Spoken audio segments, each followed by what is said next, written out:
Shalom jemaat yang terkasih dalam nama Tuhan. Saat ini mari kita datang menyembah Tuhan Allah kita. Kita menaikkan syukur untuk setiap kebaikan Tuhan dalam kehidupan kita. Kasih setianya selalu dinyatakan dalam kehidupan kita. Kau Allah yang setia Tuhan dalam kehidupan kami hari lepas hari. Terpujilah namamu Yesus untuk setiap kebaikanmu dalam kehidupan kami Tuhan.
padamu Yesus, ku bersyukur padamu selamanya. Mari kita sembah Dia.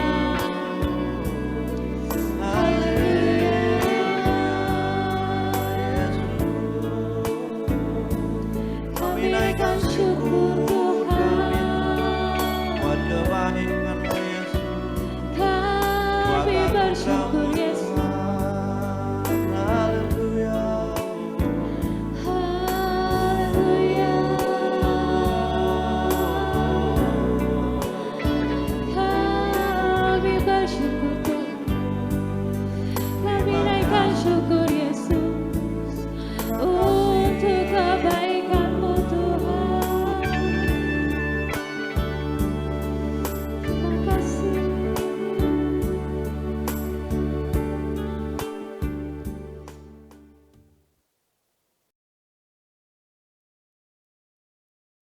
Pertolongan kami datangnya dari Tuhan yang telah menjadikan langit, bumi, dan segala isinya. Kasih karunia Tuhan menyertai ibadah kami di hari ini.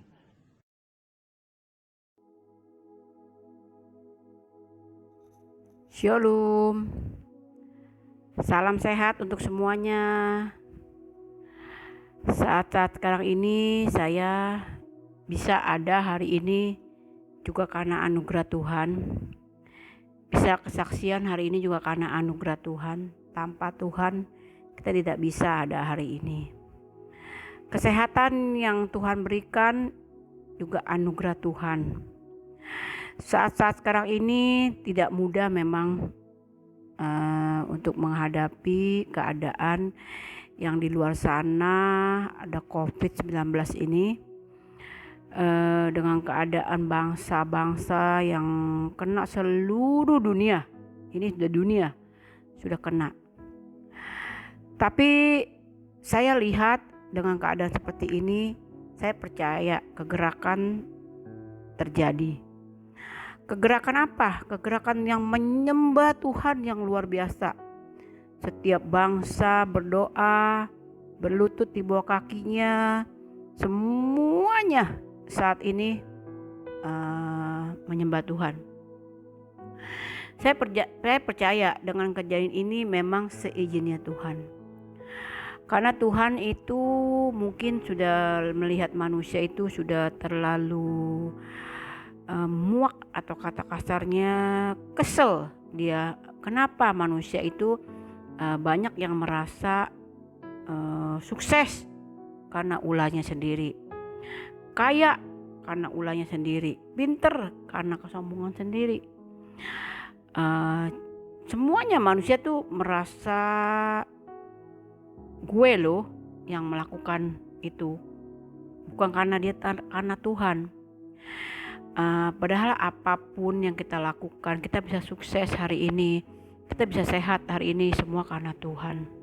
Saya percaya itu. Yuk ibu-ibu, saat-saat sekarang ini kita lebih banyak berdoa, kita lebih banyak menyembah, kita lebih banyak merenungkan kebaikan Tuhan yang luar biasa. Karena tanpa Tuhan kita tidak akan pernah bisa apa-apa. Tanpa Tuhan kita bukan siapa-siapa. Tuhan Yesus itu luar biasa. Seizin Tuhan pun hari ini kita bisa sehat. Ya ibu-ibu, saya mau menyaksikan banyak hal yang saya lakukan di rumah. Yuk kita step diam di rumah, kita bisa melakukan hal-hal yang positif, masak buat keluarga dan semuanya. Banyak sih yang saya mau saksikan banyak, tapi karena berhubung waktu ya sudah sampai sini aja. Yuk kita sama-sama berdoa untuk keluarga kita, untuk semua teman-teman kita, untuk bangsa Indonesia, untuk gereja kita, untuk Bapak Gembala, untuk semua teman-teman kita. Oke, sudah 3 menit nih. Jadi sampai sini aja ya, nanti sambung lagi. Oke, salam sehat ya semuanya. Sudah kangen nih untuk kita beribadah lagi Saya yakin dan percaya COVID-19 ini akan pergi jauh dan akan berlalu. Oke, bye.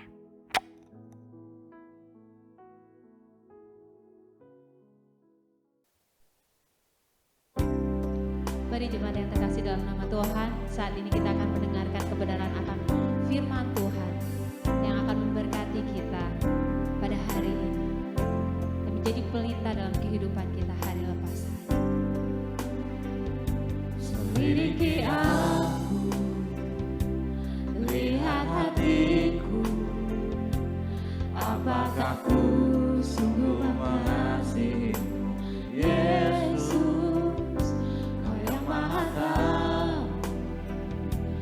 Dan menilai hidupku, tak ada yang tersembunyi bagimu. Aku lihat kebaikanmu yang tak pernah habis di hidupku. Ku berjuang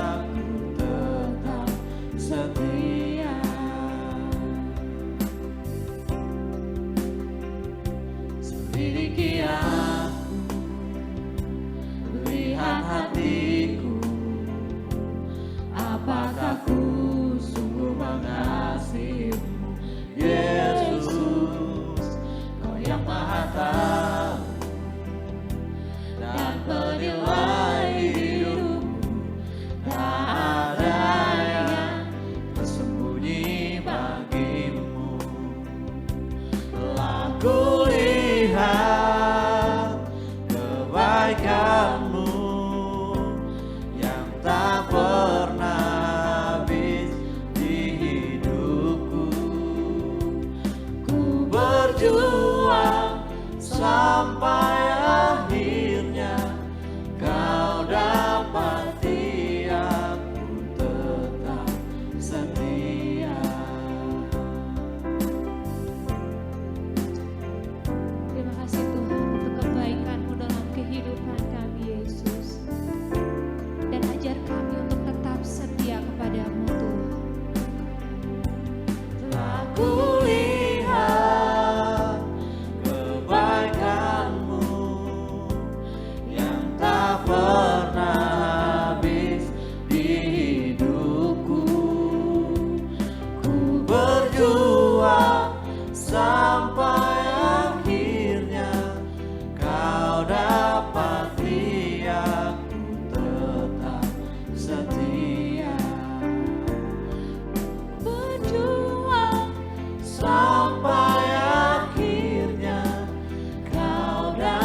Shalom Bapak Ibu yang dikasih oleh Tuhan. Sekali lagi shalom.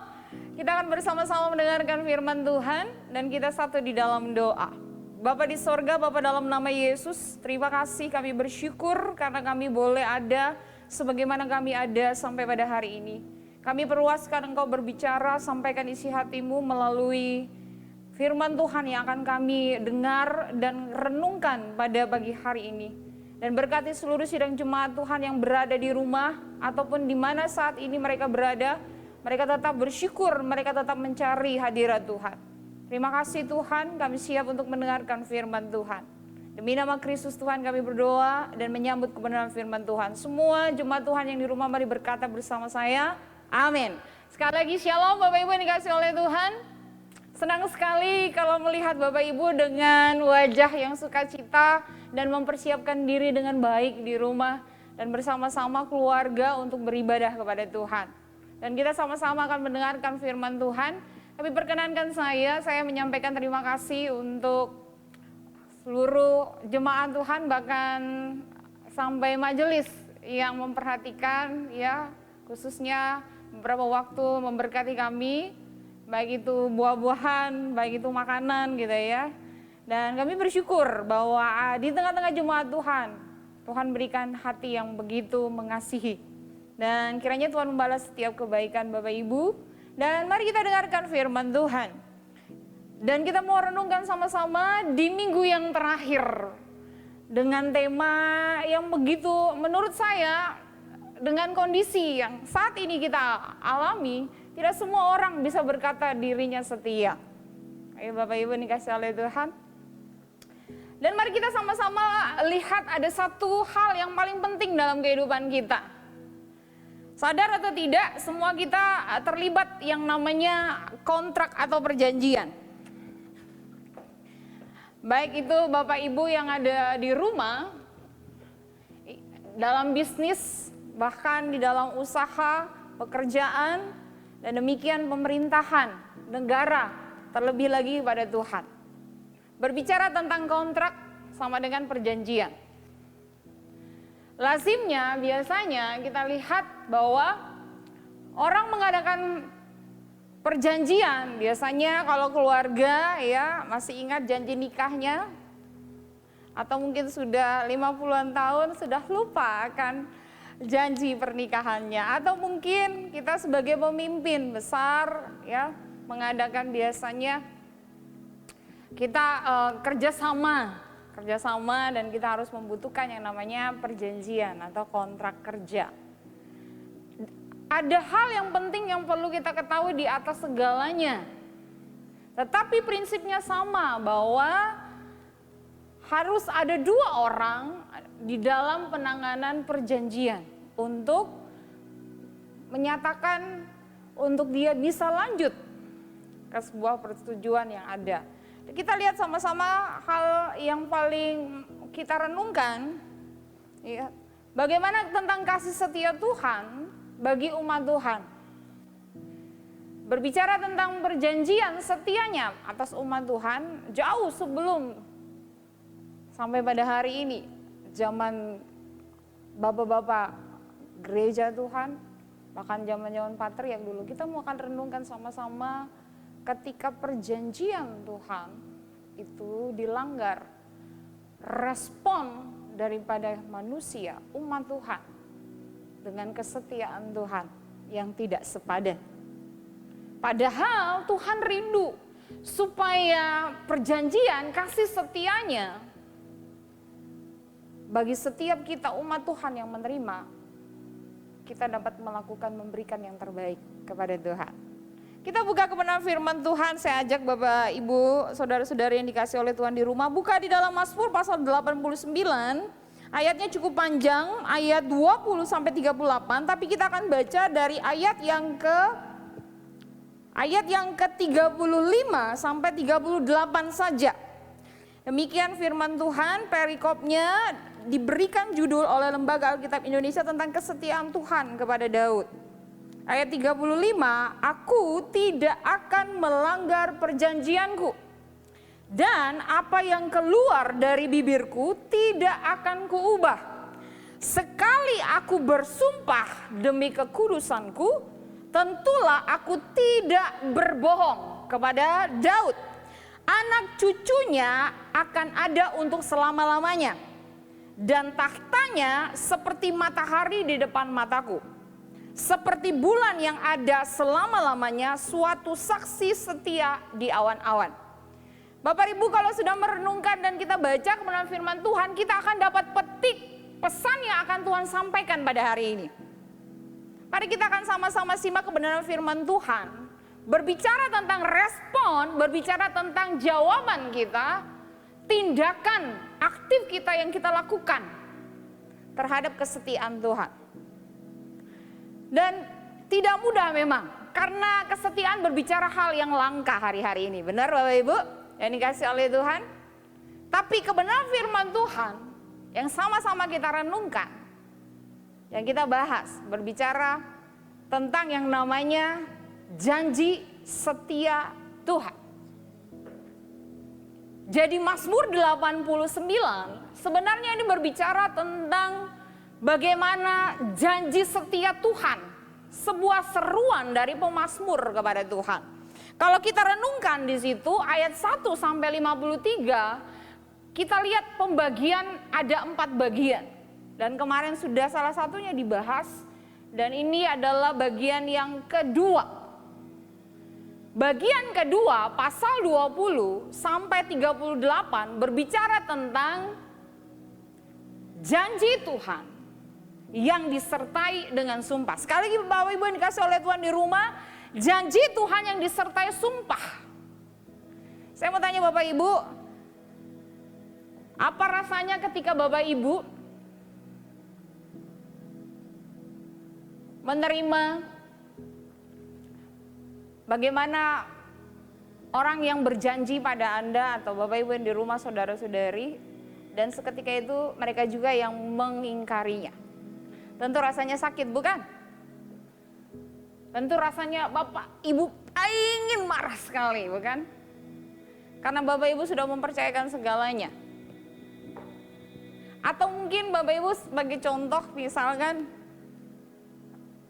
sebuah perusahaan perbankan, ketika dia harus meminjamkan kepada nasabahnya, dia harus sudah tahu persis dengan berbagai ketentuan yang tertuang di dalam persetujuan atau perjanjian atau kontrak.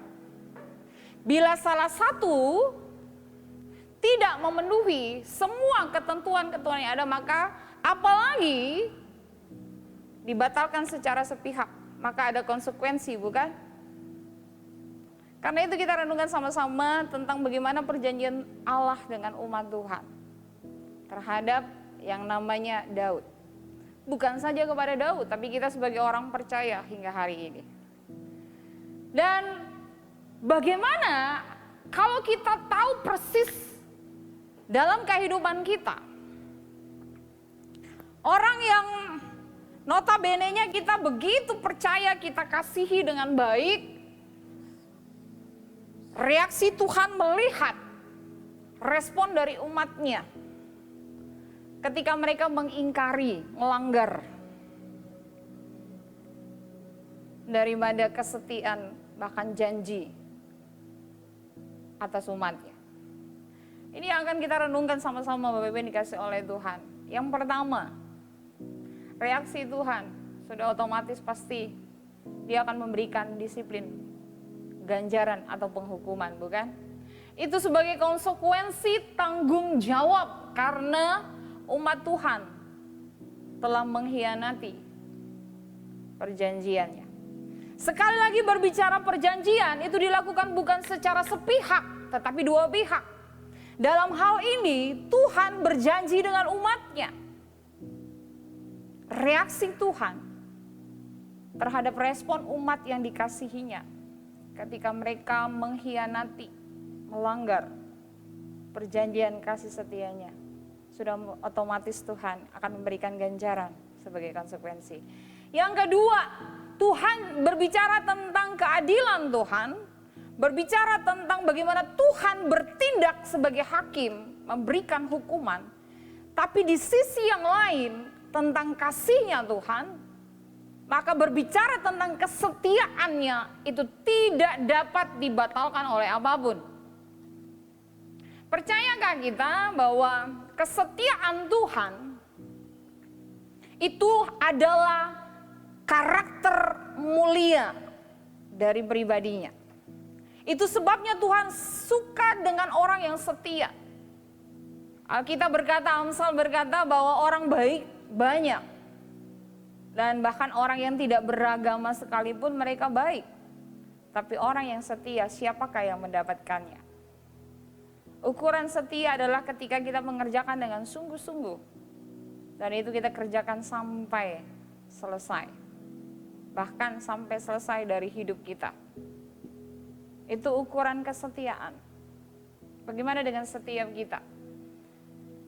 Perjanjian Tuhan dengan Daud di ayat 20 sampai 38 yang akan kita renungkan sama-sama berkat atau pelajaran tentang kesetiaan Tuhan atas umatnya. Yang pertama, pemilihan Tuhan karena anugerahnya. Berapa banyak kita sadar bahwa anugerah Tuhan itu lebih dari segalanya. Kasih karunia Tuhan itu memampukan kita untuk kita mengetahui dan menyadari siapa diri kita di hadapan Tuhan. Ayat 20 dan 21 perhatikan di Alkitab kita masing-masing. Pernah engkau berbicara dalam penglihatan kepada orang-orang yang kau kasihi, katamu, telah kutaruh mahkota di atas kepala seorang pahlawan, telah kutinggikan seorang pilihan dari antara bangsa itu. Maka aku telah mendapat Daud hambaku, aku telah mengurapinya dengan minyakku yang kudus. Yang perhatikan, kata firman Tuhan, telah kutaruh mahkota dan kutinggikan seorang pilihan dari antara bangsa itu. Betapa kasih setia Tuhan terhadap Daud. Mari kita lihat siapakah Daud sebenarnya. Daud adalah orang biasa. Anak bungsu dari 8 bersaudara, ayahnya Isai. Setiap hari pekerjaannya hanya mengembalakan 4 ekor kambing domba milik ayahnya. Berbeda dengan ketiga kakaknya menjadi pasukan perangnya Saul. Yang sulung namanya Eliab, kemudian Abinadab dan Syama. Tetapi ketahuilah, ketika Tuhan yang memilih dan memerintahkan kepada Samuel, pergi dan urapilah bagiku seorang anak dari Isai.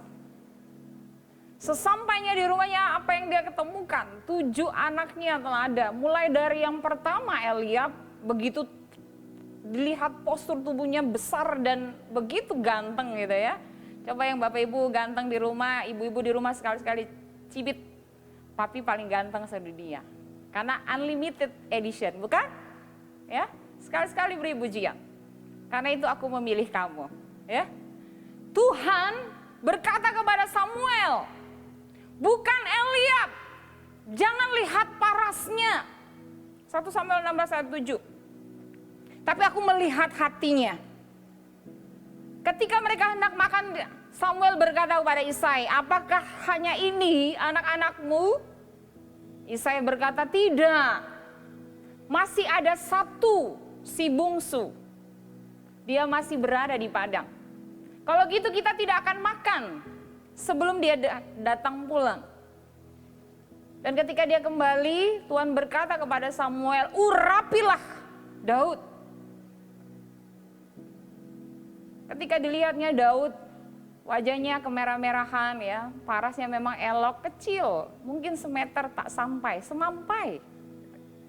Tapi kenapa Tuhan memilih dia dibandingkan kakaknya yang perawakannya besar, tampan gitu ya. Tubuhnya mungkin six-pack gitu ya. Karena itu Bapak Ibu di rumah memilih pasangan, cintailah. Karena Bapak Ibu sudah janji setia sampai mati, bukan? Bapak Ibu telah memilih. Dan itulah yang terbaik yang Tuhan beri. Tuhan pun punya pilihan dan persyaratan bahwa Daud memiliki hati yang dikenan oleh Tuhan. Tapi tahukah itu bahwa tujuan Tuhan memilih dia itu semata-mata karena anugerah Tuhan. Dan Tuhan punya misi besar, tugas dan tanggung jawab yang akan dia lakukan bagi Israel. Jadi pemilihan Tuhan semata-mata karena kasih karunia atau anugerahnya saja. Jangan berkata bahwa kita masuk pilihan dengan prasyarat bahwa kitalah yang terbaik, belum tentu. Tapi hati Anda tidak dikenan oleh Tuhan. Pesannya Bapak Ibu dikasih oleh Tuhan, jika kita ada sampai hari ini, Tuhan memilih kita. Bukan kamu yang memilih aku, tetapi aku yang memilih kamu. Yohanes 15 ayat 16. Terselip sebuah misi Tuhan. Tujuan Tuhan, tugas dan tanggung jawab terhadap pemilihannya kepada Daud. Bahkan nanti keturunannya. Tuhan ingin memakai Daud untuk menjadi raja memimpin bangsa Israel. Bagaimana dengan tugas kita orang percaya hari ini? Ketika Tuhan memilih kita, semata-mata karena anugerah Tuhan, Tuhan rindu supaya kita menjadi murid Tuhan yang bersaksi. Situasi kondisi saat ini, Bapak Ibu, kita paling banyak menggunakan gadget, bukan? Tapi berapa banyak kita menggunakan gadget kita, handphone kita untuk kita bisa bersaksi. Sekedar memberikan ayat firman Tuhan sudah termasuk bersaksi. Sekedar menguatkan seseorang ketika menghadapi hari-hari ini stres. Karena tidak terbiasa di rumah. Hampir 2 bulan. Dan tidak tahu kapan pandemi COVID-19 akan berakhir. Ketika kita meneguhkan, menguatkan, kita sudah menjadi saksi Tuhan. Itulah tujuan Tuhan, kenapa Dia memilih Anda. Tuhan ingin memakai Anda dan saya untuk menjadi alatnya. Demikian juga Daud. Kata Tuhan bahwa akan kutinggikan seorang pilihan dari antara bangsa-bangsa. Dan aku telah mendapatkan Daud. Coba bilang kepada diri kita masing-masing, berkata bahwa terima kasih Tuhan, karena Tuhan sudah pilih saya. Siapakah keluargaku? Siapakah latar belakangku? Tapi ketika Tuhan pilih saya, maka Tuhan tidak pernah punya rencana setengah-setengah untuk memakai kita jadi alatnya yang ajaib. Mari beri kemuliaan bagi Tuhan Allah kita. Amin. Itu yang pertama. Mari kenali tujuan Tuhan dalam memilih kita. Bukan sekedar Dia memilih kita. Karena itu kasih karunia. Tapi di balik itu ada tugas dan tanggung jawab besar untuk kita kerjakan. Mari jadi saksi-saksi Tuhan. Yang kedua, mari kita perhatikan kebenaran firman Tuhan. Yang kedua berbicara dinasti. Dinastinya diberkati atas janji Tuhan. Bapak yang dikasih oleh Tuhan ayat 22 sampai 26. Saya ambil satu ayat saja Bapak Ibu, bisa nanti kaji sendiri di rumah. Ayat 25, perhatikan di situ. Kesetiaanku dan kasihku menyertai dia. Dan oleh karena namaku, tanduknya akan meninggi. Kalau kita baca dari ayat 22 sampai ayat 26, berbicara bagaimana tangan Tuhan menyertai, mengokohkan pemerintahan daripada Daud. Sekali lagi kalau mau lihat dari ukuran persyaratan seorang tentara militer, pemimpin besar, Daud mungkin gak masuk hitungan. Tapi sekali lagi apa yang tidak pernah dipikirkan oleh manusia, itu yang dipilih oleh Allah. Yang kedua, melalui Daud, Tuhan ingin mengokohkan dinasti atau pemerintahannya. Kalau kita kenal di Cina ya Bapak Ibu masih memakai dengan istilah atau kiasan dinasti atau kerajaan gitu ya, dinasti Ming gitu ya, dinasti Qing gitu ya. Nah, kalau dalam pemerintahan Daud, Tuhan berjanji bahwa Tuhan akan menyertai dan tanduknya akan meninggi. Ayat 26. Aku akan membuat tangannya menguasai laut dan tangan kanannya menguasai sungai-sungai, ya. Dan dikatakan musuh-musuhnya, ya, yang menyergapnya, orang-orang curang yang menindasnya, maka aku akan menghancurkannya. Bapak Ibu dikasih oleh Tuhan, berapa lama butuh kesabaran untuk Daud naik tahta? Setelah Saul gagal dan dia ditolak oleh Tuhan, maka Tuhan berkenan Daud untuk menggantikannya. Tetapi dia harus butuh 13 tahun setelah pengurapan daripada Nabi Samuel. Dan itu bukan main-main. Bagaimana dia dikejar-kejar oleh kedengkian daripada Saul. Ketika dia harus menjadi raja Israel yang besar, usianya 30 tahun. Dan bagaimana Tuhan mengokohkan pemerintahan atau dinastinya. Oleh karena apa? Oleh karena janjinya. Perjanjian Tuhan dan Daud, seorang yang dikenal di hati Tuhan. Bapak Ibu dikasih oleh Tuhan, perlu kita cermati bersama, Tuhan rindu memiliki hati yang dikenan olehnya, maka Tuhan siap memakai Anda dan saya. Mungkin orang lain tidak memperhitungkan Anda dipandang rendah, tapi ketahui dengan pasti, kalau Allah yang sama yang memilih Daud, maka Allah yang sama pula yang akan menyertai tugas dan tanggung jawab kelak. 30 tahun lamanya pemerintahan Daud. Ketika dia usia 30 itu sampai 40 tahun pemerintahan atau dinastinya. Kalau bukan Tuhan yang mengokohkan oleh perjanjiannya, mungkin Daud tidak akan memerintah begitu lama. Dan dia meninggal usia sekitar 70-an tahun. Betapa luar biasanya bukan ketika kita disertai oleh Tuhan, janji Tuhan, apa yang engkau kerjakan, tugas dan tanggung jawabmu akan disertai dengan dahsyat oleh Tuhan. Hari-hari ini kita sebagai pemimpin gereja, pemimpin di dalam keluarga, di dalam perusahaan kita masing-masing, pernahkah kita berkata bahwa itu sebuah kehormatan yang Tuhan beri bagi kita? Apalagi kita sebagai pemimpin gereja, sudahkah kita mempertanggungjawabkan apa yang Tuhan percayakan dengan baik? Sehingga Tuhan terus memakai, mengokohkan di mana engkau berada dan Tuhan pakai di sana. Mau disertai seperti Daud, kerajaannya disertai dan dibuat berhasil kokoh untuk selama-lamanya, musuh-musuhnya dihancurkan oleh Tuhan. Mari kita renungkan, sudahkah hati kita berkenan di hadapan Tuhan? Yang kedua, sudahkah kita mengerjakan tugas kita dengan tanggung jawab yang baik? Maka kita layak disertai seperti Tuhan mengokohkan pemerintahan atau dinasti daripada Daud. Ini menjadi perenungan dari setiap kita orang percaya. Dari firman Tuhan yang kita baca. Perjanjian Allah dengan umatnya. Pernahkah kita berkata setiap hari ketika kita bangun kita menikmati yang namanya matahari. Matahari pagi. Kita harus berjemur bukan?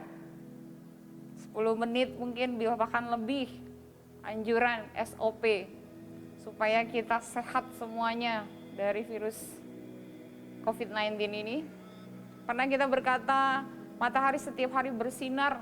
Bukankah itu bukti nyata kebaikan dari perjanjian Tuhan atas manusia? Kita lihat hujan, kita lihat benda-benda cakrawala yang menerangi. Itu semua adalah karyanya Tuhan. Dan itu bukti penyertaan perjanjiannya untuk diberikan kepada umat manusia. Atau mungkin kita tahu bersama tanpa yang namanya pengorbanan Kristus. Tanpa adanya penumpahan darah yang baru kita peringati dalam Jumat Agung dan Paskah kebangkitannya, maka tidak ada keselamatan bagi kita orang percaya. Itu pun perjanjian Tuhan. Ketika kita menerimanya, maka kita memperoleh keselamatan. Roma 10 ayat 13, semua orang yang menerima Yesus akan diselamatkan. Bicara perjanjian lain lagi ya. Contoh lain, kalau perikop Mazmur 89 berbicara tentang perjanjian Allah dengan Daud dan juga umatnya kita hari ini. Contoh Alkitab lain kita bisa cermati adalah berbicara Abraham. Bapak Ibu bisa buka di rumah di dalam Ibrani pasal 6 ayat 16. Ya, kita lihat di situ bagaimana Allah bersumpah ya, ketika dia memberikan janjinya kepada Abraham. Dia bersumpah demi dirinya sendiri. Artinya tidak ada lagi yang lebih tinggi di muka bumi ini sebagai pencipta. Bahkan penguasa alam semesta. Selain dirinya sendiri. Bahwa keturunan daripada Abraham akan diberkati oleh Tuhan. Tuhan rindu memberkati kita. Tidak hanya mengokohkan dinasti atau kerajaan atau setiap tugas dan tanggung jawab kita masing-masing. Tetapi Tuhan rindu juga memberkati kita. Membuat kita menjadi berkat bagi banyak orang bahkan bangsa-bangsa. Pertanyaannya, maukah kita menerima berkat daripada Tuhan? Kalau mau kita terima berkat, maka berjanji dulu dengan Tuhan. Ya. Amos 3 ayat yang ketiga berkata, berjalankah dua orang bersama jika mereka belum berjanji? Hari ini, mari kita buat komitmen di hadapan Tuhan. Ketika kita mau memiliki seorang anak, kita ingin anak kita yang terbaik, bukan? Mereka berprestasi, dan pastinya kita pasti akan memberikan reward ketika mereka berhasil di dalam studi, menjadi anak yang baik. Tuhan rindu kita melakukan setiap ketetapan, bahkan perjanjian-perjanjian Tuhan, itu dengan ketaatan. Diresponi dengan benar, dengan sungguh-sungguh hati. Di dalam tindakan nyata kita. Maka Tuhan akan memberikan reward kepada kita. Sama seperti orang tua tadi yang memberikan reward kepada anaknya ketika anaknya dengar-dengaran, ya, anak yang baik. Mereka berprestasi, mereka pantas menerimanya. Kalau Anda dan saya mau pantas menerima berkat Tuhan, mari berjanji dulu di hadapan Tuhan. Maka Tuhan akan memberkati engkau. Bahkan Tuhan akan menyertai, membuat berhasil apa yang engkau kerjakan. Seperti Daud di dalam pemerintahannya. Bukan itu saja. Tuhan berjanji orang yang sungguh-sungguh memelihara perjanjian setia dengan Tuhan, dia akan diberkati melampaui batas. Artinya apa? Dalam keuangan dia diberkati oleh Tuhan. Mereka tidak perlu takut dengan tahun-tahun akan masa-masa kesukaran. Karena dia tahu Tuhan memimpin kehidupan, bahkan keuangan perusahaan atau bisnis, bahkan usahanya. Tidak perlu takut besok mau makan apa, seperti di awal saya berkata bahwa kami bersyukur. Pernahkah Anda di rumah membayangkan bahwa dalam keadaan seperti ini kita bisa makan pizza atau ayam Kentucky? Tidak, bukan? Jangankan berpikir, ke mall aja mallnya ditutup. Tetapi Tuhan bisa memelihara di dalam krisis keadaan yang paling menyulitkan sedikit pun. Itu yang dikatakan kita diberkati hingga melampaui batas. Apalagi bukan saja makanan, berbicara tentang kebutuhan kita, tapi berbicara tentang kehidupan kita yang lain. Tuhan sanggup untuk memelihara kehidupan kita. Itulah sebabnya mari kita sungguh-sungguh buat komitmen baru perjanjian kepada Tuhan. Maka engkau akan menerima berkat daripada Tuhan. Engkau akan disertai. Yang engkau kerjakan dibuat berhasil. Dibuat kokoh oleh Tuhan. Dan Tuhan memberkati segala aspek kehidupanmu. Tuhan tidak pernah lalai ketika dia mengikat perjanjian dengan Tuhan. Apa saja Tuhan beri. 2 Petrus 3:9 berkata demikian, Tuhan tidak lalai menepati janjinya, sekalipun ada orang yang menganggapnya sebagai kelalaian. Tetapi ia sabar terhadap kamu karena ia menghendaki supaya jangan ada yang binasa, melainkan supaya semua orang berbalik dan bertobat. Saya dikirimkan sebuah video, begitu banyak bangsa-bangsa hari-hari ini. Mereka keluar rumah, mereka sujud menyembah kepada Tuhan. Mereka meraung-raung, mereka menaikkan pujian yang begitu nyaring, itu menggetarkan hati Tuhan. Tuhan rindu ada pertobatan. Beberapa hari ini saya ingat tentang PSBB, pembatasan skala besar-besaran. Tetapi saya teringat ketika saya menerima beberapa video, bahwa maka akan terjadi pula pertobatan skala besar-besaran. Tidak hanya di Indonesia, tetapi di seluruh dunia. Siapakah penuainya? Bukankah Anda dan saya, bahkan gereja Tuhan? Siapkah kita? Itu pertanyaannya. Jangan sampai Tuhan sudah mengirimkan banyak jiwa. Pertobatan terjadi besar-besaran, tetapi kita ketinggalan di belakang. Ini menjadi satu introspeksi bagi setiap kita. Ketika kita mempercayai Tuhan dengan janjinya, maka ketahuilah dengan pasti ada maksud dan rencana Tuhan. Mari jadi saksi Tuhan, sehingga kita bisa jadi penuai. Ada banyak pertobatan jiwa-jiwa, Anda pun salah satu yang dipakai Tuhan menjadi penuai pada akhir zaman. Dikasih oleh Tuhan, kita masuk di poin yang ketiga, keistimewaan dan konsekuensi perjanjiannya. Perhatikan di Alkitab kita masing-masing, Bapak Ibu yang ada di rumah, Mazmur 89 ayat yang ke-27 dan 33 berbicara tentang keturunan Daud dan apa yang dikatakan Tuhan di sana ya. Jika anak-anaknya meninggalkan Taurat Tuhan, hukum-hukum Tuhan, bahkan ketetapannya dilanggar, mereka tidak berpegang pada perintah-perintahnya, maka kata Tuhan ayat 33, maka aku akan membalas pelanggaran mereka dengan gada dan kesalahan mereka dengan pukulan. Kita lihat bagaimana pemazmur memberikan atau mengidentifikasikan tentang ketidaksetiaan keturunan daripada Daud. Demikian orang percaya hari-hari ini. Kata Tuhan, ketika kita tidak setia, maka Tuhan akan mendisiplinkan kita, memberikan kita penghajaran. Tuhan akan menghukum setiap kita untuk kita berbalik kepada Tuhan dan bertobat kepada Tuhan. Sudahkah kita sungguh-sungguh kita bertobat kepada Tuhan, dan Tuhan rindu supaya tidak ada konsekuensi, yaitu penghukuman yang akan menimpa setiap kita, bahkan atas umat Tuhan. Tujuan daripada Tuhan menghajar supaya kita kembali dan bertobat kepada Tuhan, kembali kepada perjanjian Tuhan. Itu sebabnya Tuhan rindu ketika Dia mengikat perjanjian, ada keistimewaan, yaitu jaminan, dan demikian juga ada penyertaan Tuhan. Karena itu mari kita sungguh-sungguh untuk kita sungguh-sungguh setia kepada Tuhan. Karena kasih setianya Dia tidak akan pernah mengingkarinya.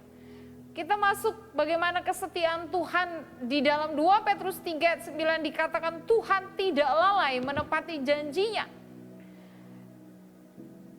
Sekalipun ada orang yang menganggapnya sebagai kelalaian, tetapi ia sabar terhadap kamu karena ia menghendaki supaya jangan ada orang yang binasa, melainkan supaya semua orang bertobat, berbalik kepada Tuhan. Jadi tujuan Tuhan ketika Tuhan mengikat perjanjian kepada Daud, dan ketika keturunannya umat Tuhan hingga hari ini berpaling setia kepada Tuhan, maka ada konsekuensi di balik ketidaksetiaan umat Tuhan. Tetapi sekali lagi Tuhan tetap setia menggenapi setiap janjinya. Di balik ketidaksetiaan itulah keadilan Tuhan harus dikerjakan dan dinyatakan. Yang keempat, Bapak Ibu dikasih oleh Tuhan, firman Tuhan berkata, ayat yang ke-34 sampai 38, kita akan sama-sama renungkan bagaimana janji Tuhan yang disertai dengan sumpah setianya. Ini berbicara tentang bagaimana Tuhan, Dia bersumpah demi kekudusannya, dirinya sendiri. Kita sadar Bapak Ibu ketika kita berusaha meyakinkan orang lain, kadangkala kepada teman kita mungkin kelihatannya bercanda, lelucon gitu ya. Oh, I swear, saya bersumpah. Ada yang berkata, saya sumpah pocong gitu ya. Saya sumpah demi. Tapi jangan salah, kita jangan sampai kita sumpah demi Tuhan, karena tidak boleh nama Tuhan disebutkan. Sehingga tidak ada sumpah serapah yang keluar dari mulut kita yang menajiskan kita, sebab namanya kudus. Janji Tuhan disertai sumpah. Perhatikan Bapak Ibu dikasih oleh Tuhan, ketika Dia berjanji, ayat 36, sekali aku bersumpah demi kekudusanku, tentulah aku tidak akan berbohong kepada Daud. Tuhan tidak pernah lalai menepati janjinya, dan Tuhan tidak pernah sedikit pun melanggar perjanjiannya. Apa yang keluar dari mulutnya, maka itu akan digenapi dan tidak ada yang berubah. Coba kalau kita berjanji Bapak Ibu, seringkali kita mengingkari, bukan? Baik terhadap pasangan kita, anak kita, pekerjaan kita, kerabat kita, bahkan terlebih kepada Tuhan. Seringkali hari ini mudah kita berjanji, tetapi besok kita mengingkari. Itulah manusia. Apakah itu Bagaimana setiap kita orang percaya? Apakah kesetiaan kita di hadapan Tuhan itu mengikis, bahkan mengurangi setiap janji Tuhan? Sekali-kali Tuhan berkata yang keluar dari bibir mulutnya tidak akan pernah kembali dengan sia-sia. Bahkan apa? Dia akan genapi keturunan Daud. Tuhan tetapkan kasih setianya untuk selama-lamanya, tegak kokoh. Karena dia sudah berjanji dan tidak sepihak bersama dengan Daud. Bahkan dikatakan sepasti matahari yang bersinar dan bulan yang menerangi umat manusia. Sepasti itulah janji setia Tuhan. Kalau dia sudah bersumpah demi kekudusannya, berbicara tentang kemuliaannya, tidak ada lagi pencipta di atas dirinya yang paling tertinggi dan yang berkuasa atas dunia ini, bahkan teratas hidup kita. Tuhan rindu supaya kita sungguh-sungguh mempercayai janji Tuhan digenapi. Tuhan tidak pernah berdusta. Ibrani 6 ayat 17 dan 18a demikian dikatakan, karena itu lebih meyakinkan mereka yang berhak menerima janji itu akan kepastian putusannya. Allah telah mengikat dirinya dengan sumpah supaya oleh dua kenyataan yang tidak berubah-ubah tentang mana Allah tidak mungkin berdusta. Berbicara tentang sumpah yang dilakukan Tuhan atas kasih setianya, apa yang keluar itu tidak akan pernah berlalu dan sia-sia, akan digenapi. Berbicara tentang sumpahnya akan kasih setianya, dia tidak pernah sekali-kali berdusta. Kalau manusia boleh saja melanggar sumpahnya, janjinya atau nasarnya, tapi berbeda dengan Tuhan. Ini yang memiliki satu keunikan dari Pemazmur yang dikupas di pasal 89 ayat 20 sampai 38. Sekali lagi, Allah bukan manusia yang dia berjanji kemudian dia mengingkari. Allah bersumpah demi kekudusannya, kemuliaannya, bahkan dirinya sendiri. Tidak ada lagi yang lebih berkuasa, lebih tinggi daripada dia di atas muka bumi. Dan dia tidak pernah berdusta. Kasih dan kesetiaan Tuhan dinyatakan lewat perjanjiannya kepada umat Tuhan. Untuk menggenapi setiap perjanjian Tuhan, perhatikan di ayat 29. Aku akan memelihara kasih setiaku bagi dia untuk selama-lamanya.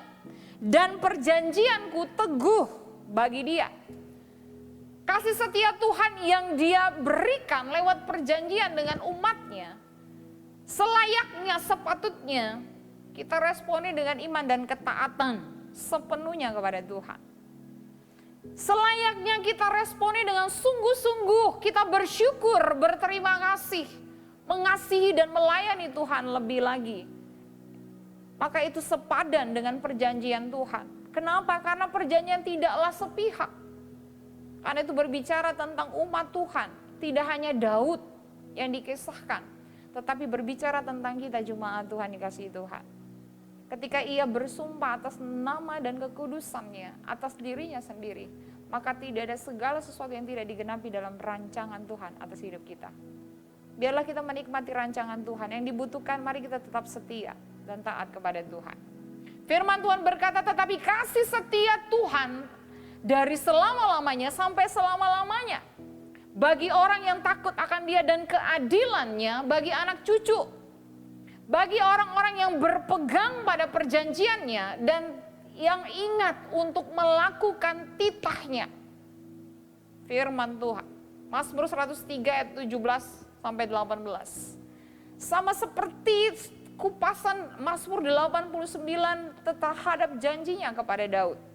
Bukan saja terhadap dirinya Daud, keturunannya, pemerintahannya, bahkan terhadap umat Tuhan. Sampai penggenapan Sang Mesias yaitu Yesus Kristus. Karena itu berbahagialah Bapak Ibu dikasih oleh Tuhan ketika kita meresponi dengan menggenapinya perjanjian kasih setia Tuhan dengan iman dan ketaatan kita, dengan rasa syukur kita kepada Tuhan. Dan kiranya ini menjadi berkat bagi setiap kita. Mari kita renungkan kebenaran firman Tuhan. Pertama, Tuhan memilih Anda dan saya, itu karena anugerah Tuhan. Yang kedua, pemerintahan apapun yang dikerjakan akan dibuat berhasil oleh karena kasih setia Tuhan. Yang ketiga, ada keistimewaan tetapi juga ada konsekuensi dari perjanjiannya. Orang yang sungguh-sungguh melakukan dengan taat, maka dia akan menerima berkat daripada Tuhan. Sebaliknya, orang yang mengingkari perjanjian Tuhan, ada konsekuensi yaitu penghukuman dan pembalasan daripada Tuhan. Dan yang keempat, mari kita renungkan bahwa ia bersumpah demi kekudusan.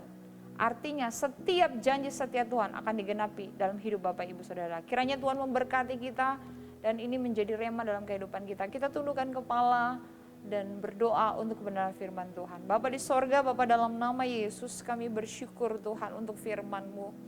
Tuhan materaikan dalam setiap kami. Kami bersyukur Tuhan sudah memilih kami, maka genapi rencana-Mu untuk kami pergi menjadi saksi Tuhan. Kami bersyukur Tuhan memberkati kami dengan tanggung jawab yang Engkau berjanji untuk mengokohkan dan membuat berhasil oleh karena kasih setia-Mu. Kami bersyukur Tuhan bahwa setiap keistimewaan janji setia Tuhan ada jaminan. Baik itu untuk keselamatan bahkan hidup yang kekal. Tetapi juga ada konsekuensi ketika kami melanggar perjanjian Tuhan. Yaitu hukuman dan Tuhan akan membalas. Tidak hanya kepada keturunan kami, tetapi kepada orang-orang, bahkan kepada orang yang sungguh-sungguh tidak setia melanggar perjanjian terhadap Tuhan. Kami bersyukur dan bangga bahwa setiap janji Tuhan itu pasti digenapi. Sekali-kali Tuhan tidak berdusta. Kami bersyukur memiliki Allah yang ajaib seperti Engkau. Materaikan kebenaran firman Tuhan. Dan biarlah hidup kami Tuhan.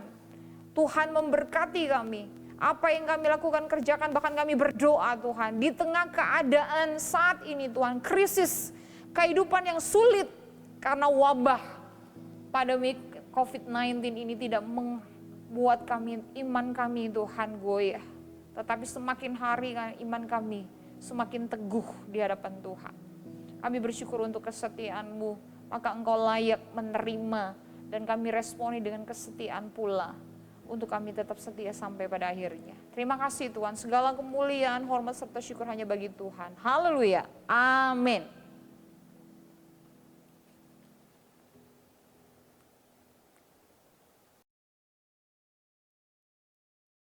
Mari kita menerima berkat Tuhan. Tuhan memberkati dan melindungi engkau. Tuhan menyinari engkau dengan wajah-Nya dan memberikan kasih karunia. Tuhan menghadapkan wajah-Nya kepadamu dan memberikan damai sejahtera.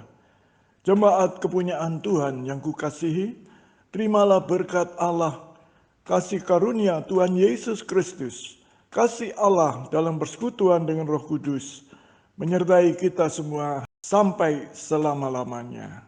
Amin. Kemuliaan Tuhan atas kita, tangan kasih-Nya menuntun kita, kebajikan, kemurahan selamanya, sampai kita bertemu lagi. Kemuliaan Tuhan atas kita, tangan kasih-Nya menuntun kita, kebajikan, kemurahan selamanya, sampai kita bertemu lagi.